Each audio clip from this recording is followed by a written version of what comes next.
Hello everyone, आप सभी को बहुत बहुत हार्दिक स्वागत करता हूँ। जोहार करता हूँ, नमस्कार करता हूँ। आज हम फिर सेट नंबर 23 जेएसएससी सीजीएल के पेपर 3 का 40 के 40 जो झारखंड एमसीक्यू के रूप में झारखंड जी के जो कि प्रीवियस ईयर सवाल पूछे जाते हैं वो लेकर आया हूँ। तो जितने भी मिक्स्ड जीके लेके आया हूँ 40 के 40 सवाल आप अंत तक जरूर बने रहिएगा। आपको इससे अंदाज़ा हो जाएगा कि हमारी तैयारी कैसी है। तो बिना देरी किए शुरुआत करते हैं। सबसे पहला सवाल है और भी इम्पोर्टेंट सवाल है। सवाल है कि अटल पेंशन योजना किस उम्र से किस उम्र तक व्यक्ति के लिए लागू की गई है। बहुत ही इम्पोर्टेंट सवाल।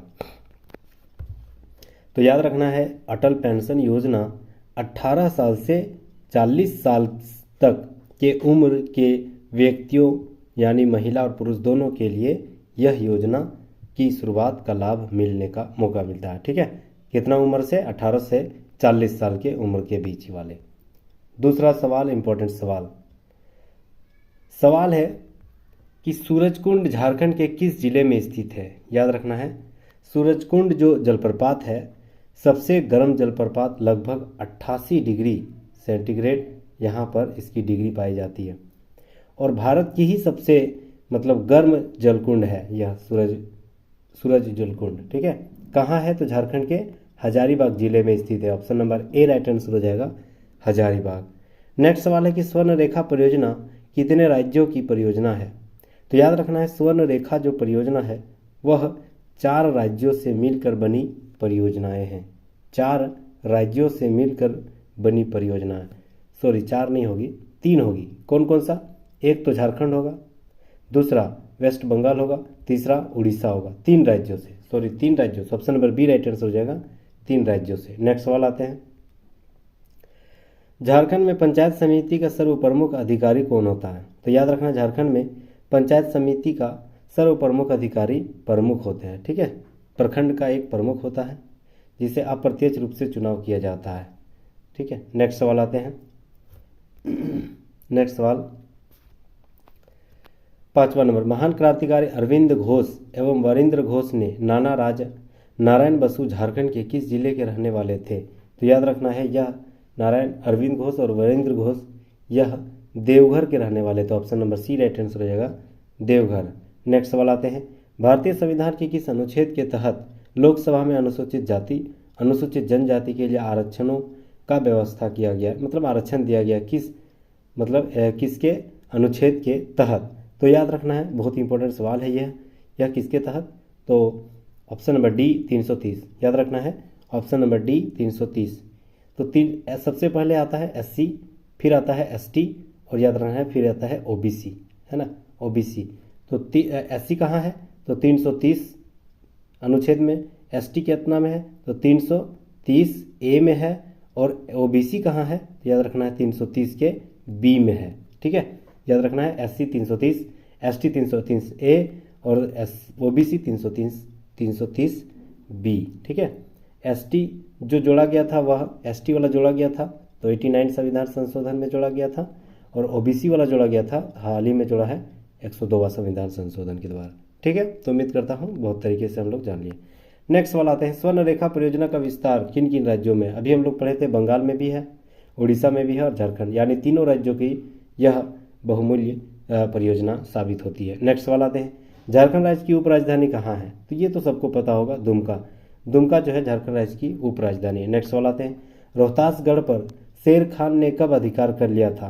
तो याद रखना है, रोहतासगढ़ पर शेर खान ने 1538 ईस्वी में अपना अधिकार जमा लिया था। कहाँ? रोहतासगढ़ में। नेक्स्ट सवाल आते हैं, हुंडरू जल विद्युत गृह किस योजना के अंतर्गत आता है। तो याद रखना है, हुंडरू जलप्रपात जो है स्वर्ण रेखा नदी घाटी परियोजना के तहत हुंडरू जलप्रपात कहाँ है? रांची में स्थित है, उसी के अंतर्गत आता है, तो स्वर्ण रेखा नदी घाटी। नेक्स्ट सवाल आते हैं 11 नंबर, क्रांतिकारी वरिंद्र घोष की शिक्षा दीक्षा की शुरुआत झारखंड के किस जिले से हुई है।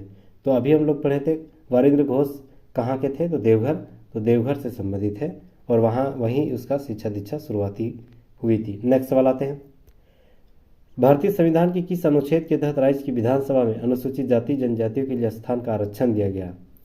पहले लोकसभा में दिया गया था, अब राज्यसभा में। तो याद रखना है 332 ईस्वी में। लोकसभा में कितना में था? 330 में। याद रखना है 330 SC, 330 A ST, 330 B OBC।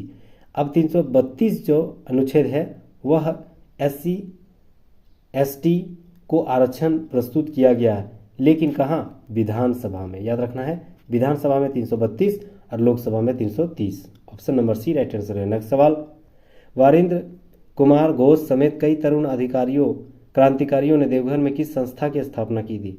सबका संबंध देवघर से था, तो वहाँ पर एक संस्था चलाया था। कौन सा संस्था? तो याद रखना है golden league. Option number B right answer हो जाएगा। गोल्डन लीग जैसी नामक संस्था चला रहा था। नेक्स्ट सवाल आते हैं 14 नंबर सवाल है कि झारखंड के राजकीय वृक्ष का दर्जा किस वृक्ष को दिया गया है? तो याद रखना है झारखंड का राजकीय वृक्ष साल वृक्ष को दिया गया। Option number A right answer हो जाएगा, साल वृक्ष। नेक्स्ट सवाल आते हैं कि झारखंड के मोहन महतो, सहदेव महतो, गणेश महतो और गोकुल महतो किस सत्याग्रह में सक्रिय सहयोग दिया था? तो याद रखना है नमक सत्याग्रह कब चला था? तो 12 मार्च 1930 से लेकर 24 अप्रैल 1930 तक। ठीक है, 24 अप्रैल 1930 तक। याद रखना गांधी जी के द्वारा कहाँ से कहाँ तक चला गया था? तो दांडी से दांडी मार्च चलाया गया था नमक सत्याग्रह। और हम झारखंड में मोहन महतो, सहदेव महतो, गणेश महतो, गोकुल महतो आदि सत्याग्रह में भाग लिए थे। नेक्स्ट सवाल आते हैं सविनय अवज्ञा आंदोलन में हजारीबाग के संथालों का बड़ा योगदान रहा। संथालों का नेतृत्व गोमिया थाना बरोगरा ग्राम के किस व्यक्ति द्वारा किया जा रहा था? तो याद रखना है बंगम माने के द्वारा, संथालों के द्वारा गोमिया थाना बरोग्राम ग्राम में नेतृत्व कर रहा था। नेक्स्ट सवाल आते हैं सन 1872 ईस्वी में पहली जनगणना में कितनी जनजातियों को सूचीबद्ध किया गया था? तो याद रखना है बहुत ही इंपॉर्टेंट सवाल, VVS सवाल है ये। 1872 से शुरुआत हुआ था जनगणना, ठीक है, लॉर्ड रिपन के काल में। ठीक है, तो यह जो जनगणना चली थी उस समय झारखंड क्षेत्र में या भारत क्षेत्र में कितने जनजातियों की सूचीबद्ध की गई थी? तो याद रखना है 18। बहुत ही इंपॉर्टेंट सवाल है। 18 जनजातियों की सूचीबद्ध शुरुआत से की गई थी। याद कैसे करें? 1872 और इधर 18। ठीक है, नेक्स्ट सवाल संथालों के गांवों के बीच स्थित पूजा स्थल को क्या कहा जाता है? तो याद रखना है संथालों के पूजा स्थल को मांझी थान कहा जाता है। Option number B right answer है। नेक्स्ट सवाल किस जनजाति में पुरुषों के हाथ में सिक्के का निशान पाया जाता है? बहुत ही इंपॉर्टेंट सवाल। पुरुषों के हाथ में सिक्का अगर पाया जाएगा तभी उसकी शादी होगी। यह संथाल जनजाति में बहुत ज़्यादा प्रचलित है। नेक्स्ट सवाल आते हैं संथाल जनजाति में विवाह को क्या कहा जाता है? तो याद रखना है संथाल जनजाति में विवाह को बापला कहा जाता है। ठीक है, option number C right answer रहेगा, बापला। और किरिंग बापला, ठीक है, ये किरिंग बापला जो है यह बहुत ज़्यादा फेमस है संथाल जनजाति में। नेक्स्ट सवाल और सेट नंबर 24। ठीक है, 20 सवाल हम लोग देख लिए हैं, अब फिर 20 MCQ के रूप में देखेंगे। पहला सवाल फिर है कि झारखंड सविनय अवज्ञा आंदोलन के दौरान रांची में स्वदेशी सप्ताह कब मनाया गया था?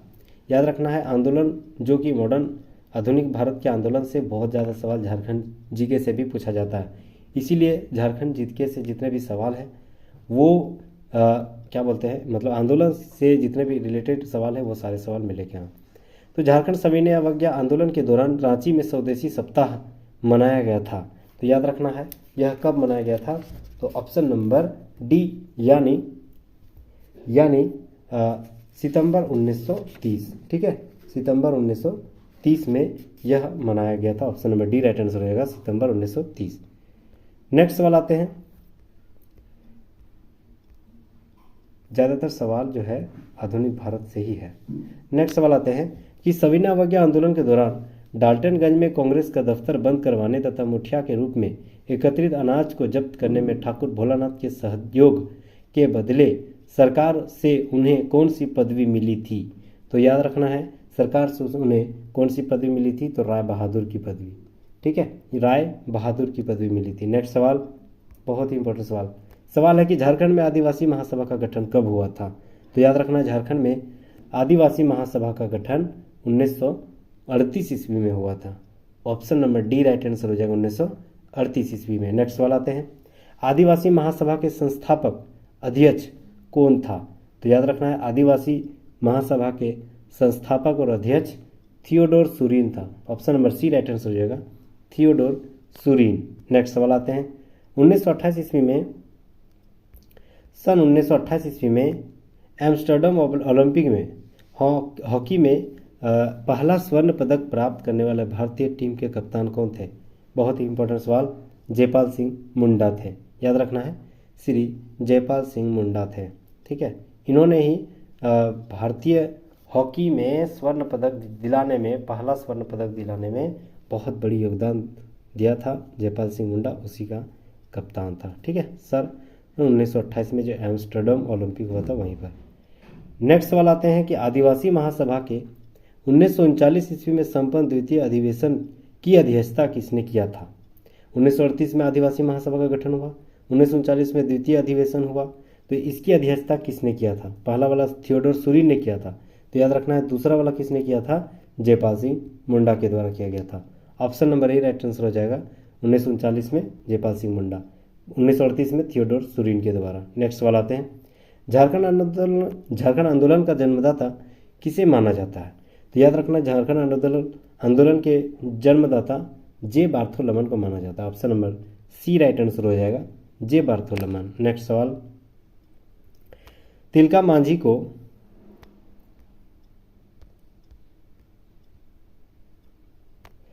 मांझी को संयुक्त बिहार के किस जिले में फांसी दे दी गई थी? तो याद रखना है तिलका मांझी को संयुक्त बिहार के भागलपुर जिले में फांसी दे दी गई थी। कब दिया गया था? तो लगभग 1785 ईस्वी में। नेक्स्ट सवाल है कि जे बार्थोलमन किस कॉलेज के छात्र थे? बहुत इंपॉर्टेंट सवाल। तो जे बार्थोलमन जो थे किस कॉलेज के छात्र थे? तो संत कोलंबस हजारीबाग के छात्र थे जे बार्थोलमन। नेक्स्ट सवाल आते हैं 10वां नंबर, झारखंड में वर्षा का मुख्य स्रोत क्या है? तो याद रखना झारखंड में वर्षा का मुख्य स्रोत दक्षिण पश्चिम मानसून का है। Option number B right answer हो जाएगा, दक्षिण पश्चिम। नेक्स्ट सवाल आते हैं कि झारखंड के किस क्षेत्र में सर्वाधिक वर्षा होती है? तो याद रखना है नेतरहाट क्षेत्र जो है, यह क्षेत्र में सबसे ज़्यादा बरसात होती है। और अगर जिला पूछेगा तो जिला में हजारीबाग जिला सबसे ज़्यादा बरसात होती है। नेक्स्ट सवाल आते हैं, झारखंड की सबसे बड़ी और लंबी नदी कौन सी है? तो याद रखना है दामोदर नदी लातेहार टोरी क्षेत्र से निकलता है और कहाँ जाके मिल जाता है? हुगली नदी, जो कि गंगा नदी ही है, वह हुगली नदी में मिल जाती है। ठीक है, दामोदर नदी। नेक्स्ट सवाल आते हैं, दामोदर नदी की कुल लंबाई कितनी है? तो याद रखना है दामोदर नदी की कुल लंबाई 290 किलोमीटर लगभग है इसकी लंबाई। नेक्स्ट सवाल, कुल लंबाई इसे लगभग 500 है, लेकिन 290 खाली झारखंड में। नेक्स्ट वाला था दामोदर नदी कहाँ से निकलती है? तो अभी हम लोग बताएं टोरी लातेहार क्षेत्र से। झारखंड में कितने कृषि जलवायु प्रदेश है? तो याद रखना है झारखंड में कितने कृषि जलवायु प्रदेश है? तो 3। Option number B right answer हो जाएगा, 3। नेक्स्ट वाला आते हैं, झारखंड के कुल कृषि क्षेत्रफल के कितना प्रतिशत भाग पर एक फसली कृषि की जाती है? तो याद रखना है झारखंड में कुल 40% कृषि क्षेत्र पर एक फसली कृषि की जाती है। Option number D right answer है। नेक्स्ट सवाल, झारखंड ऊर्जा नीति कब लागू हुआ था? बहुत ही इंपॉर्टेंट सवाल भी भैया ये सवाल है, एकदम ध्यान से ये सब याद रख लेना। ठीक है, तो याद रखना है झारखंड में ऊर्जा नीति 2011 में आया था। ऑप्शन नंबर सी 2012 में यह लागू हुआ था। नेक्स्ट सवाल आते हैं, झारखंड राज्य जल नीति कब हुई थी? यह भी भैया सवाल है। तो याद रखना है झारखंड राज्य में जल नीति 2011 में, ऊर्जा वाला 12 में और जल वाला 11 में। नेक्स्ट सवाल आते हैं, झारखंड के सकल घरेलू उत्पाद में वन क्षेत्र का कितना प्रतिशत हिस्सा है? तो याद रखना है वन क्षेत्र का सकल घरेलू उत्पाद में वन क्षेत्र से मतलब क्या हिस्सा है?